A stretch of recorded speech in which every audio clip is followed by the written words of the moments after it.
What's up, guys? Welcome to another video of Dev Talks with yours, Travian. And in this video, we're going to be diving into Apple and Google. A really big decision was just made. So without further ado, don't forget to like, comment, subscribe, and share. And let's dive right in. Two of the biggest names in tech are teaming up to just be that much bigger, I guess. Apple announcing today that Gemini will power Siri, and Deirdre Bosa has more in Tech Check. And Deirdre, I think the real significance here is that this was supposed to be a whole ChatGPT thing, and now here comes Gemini, right? Exactly. So the partnership itself, it surprised no one, but you're right, Kelly. It absolutely hits OpenAI where it hurts. More momentum for Gemini, which has been gaining ground in terms of traffic and usage. This chart has been circulating for the last week or so, really just showing sort of how they're converging and how Gemini is catching up. But there is another way to look at this partnership. The deal locks Google in. Before I get into the partnership here, right? Before I get into talking about how they're partnering and things like that, the crazy thing about Gemini in this ChatGPT race, they're showing you a chart right here of how many people are using it, and you see there's a drop now in ChatGPT's line, but Gemini has been flipping back and forth between the better product consistently with them, and as a public tool, they have really been going back and forth in the competition scale of things on usage and all the other things. The only reason why ChatGPT is so big and it's so popular right now is because it was the initial one that grew that spark and that popularity. So it's like the original version. So it had the opportunity to build that base of people who use it every day versus Gemini and other things like that, like Copilot and all the other ones. But Gemini has been flip-flopping with them technically as an actual bot or chat service or any AI service, in which way you want to put it. It as far as technicality, I use Gemini more than ChatGPT, and I've used both. I like Gemini better. So that's just coming from my experiences and then what I've noticed and then what I pay attention to, so I can cover for you guys so that you guys can have some idea before we jump into why Apple did this.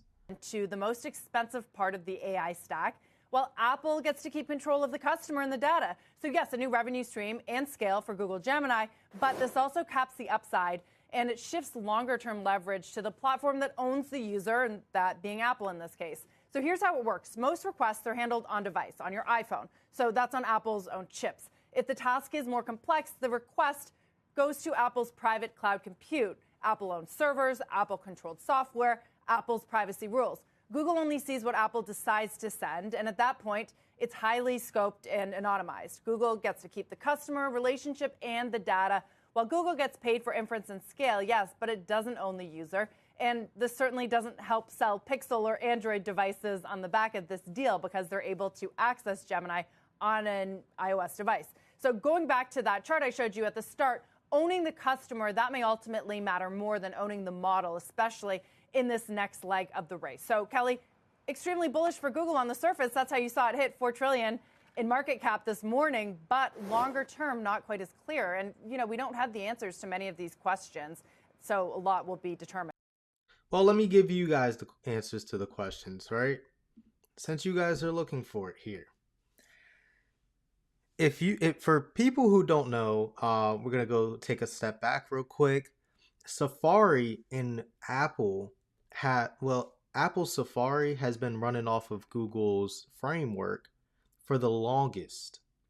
And in the past few years, Apple has been sitting there, especially with this new AI wave, to go out and speak to other potential people to partner with for Safari to use AI in their search engine and change their search engine up some more. Because Apple isn't really good at being, how do I put it? Independent. And a lot of phone companies are not.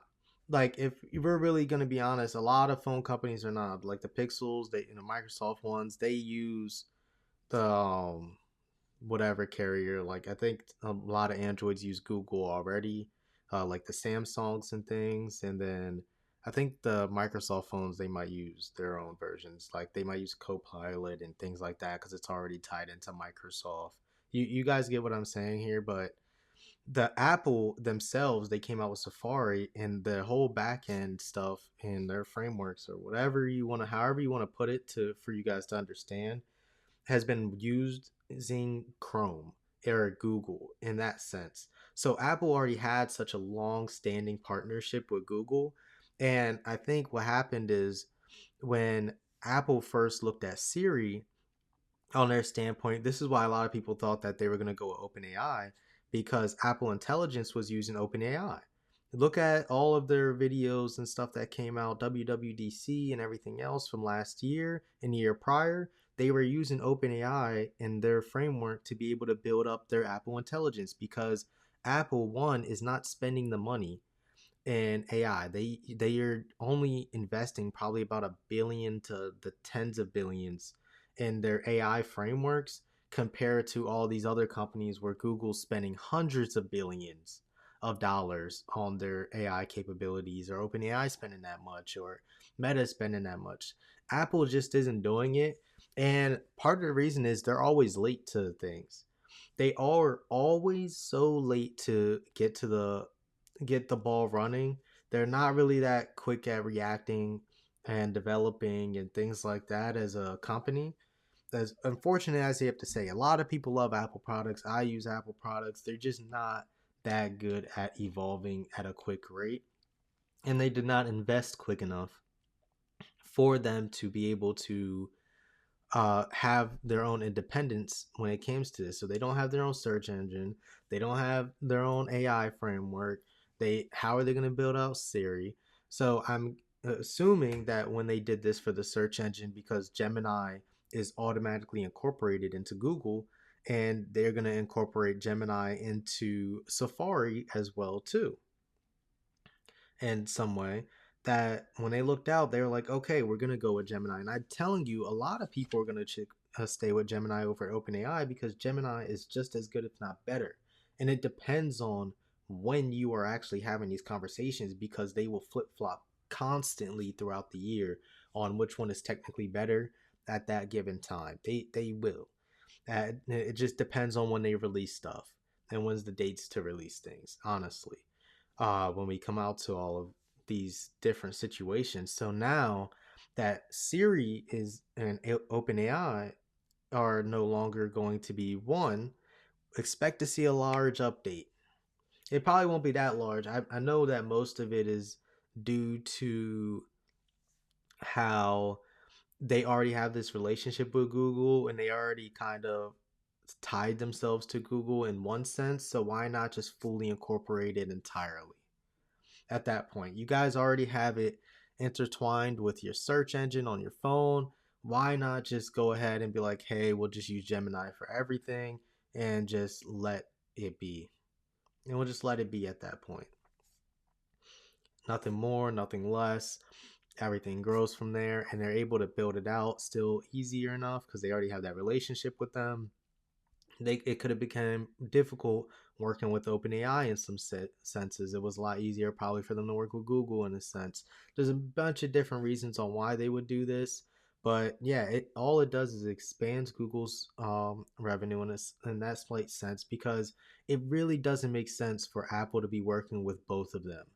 If you're trying to incorporate, if you're giving up on developing your AI entirely and you're just like, hey, we'll just build Apple Intelligence in these different areas a little bit better, it doesn't make sense to work with two of the AI companies in two different aspects. It's really clear to make a decision on one, picking one. And I think last year when we talked about this, I said that they should pick Google.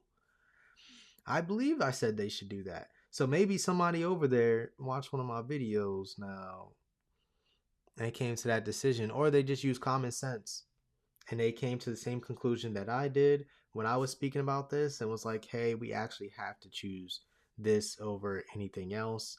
But yeah, let me know what you guys think in the comments down below. If you need me to explain or dive into anything more in particular, please don't hesitate to reach out in the comments or anything like that. But yeah, don't forget to comment, like, subscribe, and share. I really appreciate everybody who does. I'm catching up on some comments from the other videos. I really appreciate you guys so much. If you have any suggestions, send me an email at devtalkspod@gmail.com. And without further ado, peace. See y'all next time.